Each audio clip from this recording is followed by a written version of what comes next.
So when you accept yourself the way you are, the world recognizes you. It all starts from within.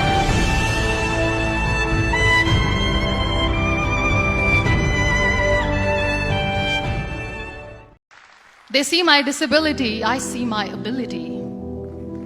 They call me disabled, I call myself differently abled. There are some incidents that happen in your life. Those incidents break you, deform you, but they mold you into the best version of you. And the same thing happened to me. I was 18 years old when I got married.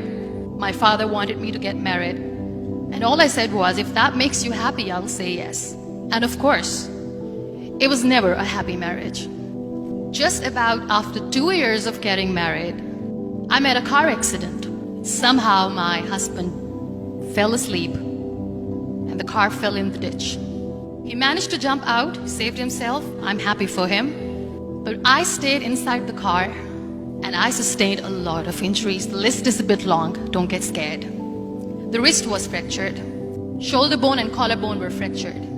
My whole rib cage got fractured. And because of the rib cage injury, lungs and liver were badly injured. I couldn't breathe. I lost urinary bowel control. That's why I have to wear the bag wherever I go. 3 vertebrae of my backbone were completely crushed. And I got paralyzed for the rest of my life. I finally ended up in a hospital where I stayed for 2.5 months. I underwent multiple surgeries. One day, doctor came to me and he said, well, I heard that you wanted to be an artist, but you ended up being a housewife. I have a bad news for you. You won't be able to paint again because your wrist and your arm are so deformed, you won't be able to hold a pen again. Next day, doctor came to me and said, your spine injury is so bad, you won't be able to walk again. Because of your spine injury and the fixation that you have in your back, you won't be able to give birth to a child again. That day, I was devastated. I asked my mother, why me? And that is where I started to question my existence. Why am I even alive? And that is where I realized that the words have the power to heal the soul. My mother said to me, this too shall pass. God has a greater plan for you. I don't know what it is, but He surely has. And in all that distress and grief, somehow or the other, those words were so magical that they kept me going. One day I asked my brothers, I know I have a deformed hand, but I'm tired of looking at these white walls in the hospital and wearing these white scrubs. I'm getting tired of this. I want to add more colors to my life. I want to do something. Bring me some colors, bring me some small canvas. I want to paint.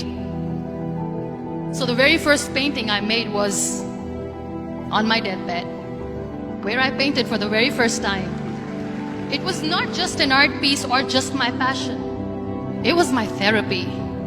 And then I was discharged and I went back home. And I went back home and I realized that I have developed a lot of pressure ulcers on my back and on my hip bone. I was unable to sit. There were a lot of infections in my body, a lot of allergies. So doctors wanted me to lie down on the bed straight for not 6 months, for not 1 year, for 2 years. I was bedridden, confined in that one room, looking outside the window, listening to the birds chirping and thinking maybe there will be a time when we'll be going out with the family and enjoying the nature.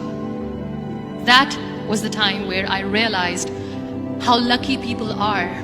That is the time where I realized that the day I'm going to sit, I'm going to share this pain with everyone to make them realize how blessed they are, and they don't even consider them lucky. That day I decided that I'm going to fight my fears. We all have fears. Fear of unknown, fear of losing people, fear of losing health, money. We want to excel in career, we want to become famous, we want to get money. We are scared all the time. So I wrote down one by one all those fears. And I decided that I'm going to overcome these fears one at a time. You know what was my biggest fear? Divorce. I was trying to cling on to this person who didn't want me anymore, but I said no. I have to make it work. But the day I decided that this is nothing but my fear, I liberated myself by setting him free. And I made myself emotionally so strong that the day I got the news that he's getting married, I sent him a text that I'm so happy for you and I wish you all the best. And he knows that I pray for him today. Number 2 was, I won't be able to be a mother again. And that was quite devastating for me. But then I realized there are so many children in the world, all they want is acceptance. So there is no point of crying, just go and adopt one. And that's what I did. People think that they will not be accepted by the people because we, in the world of perfect people, are imperfects. So I decided that instead of starting an NGO for disability awareness, which I know will not help anyone, I started to appear more in public. I started to paint. I decided that I'm going to join the national TV of Pakistan as an anchor person. And I've been doing a lot of shows for the last 3 years.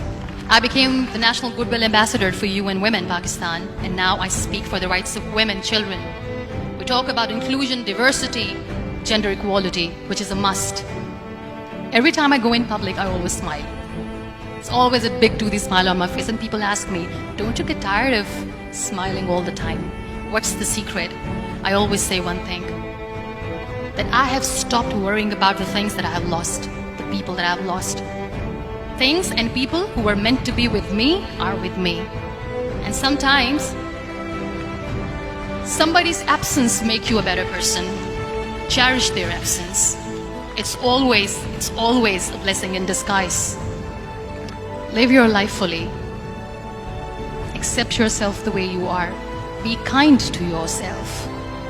Be kind to yourself. I'll repeat, be kind to yourself, and only then you can be kind to others.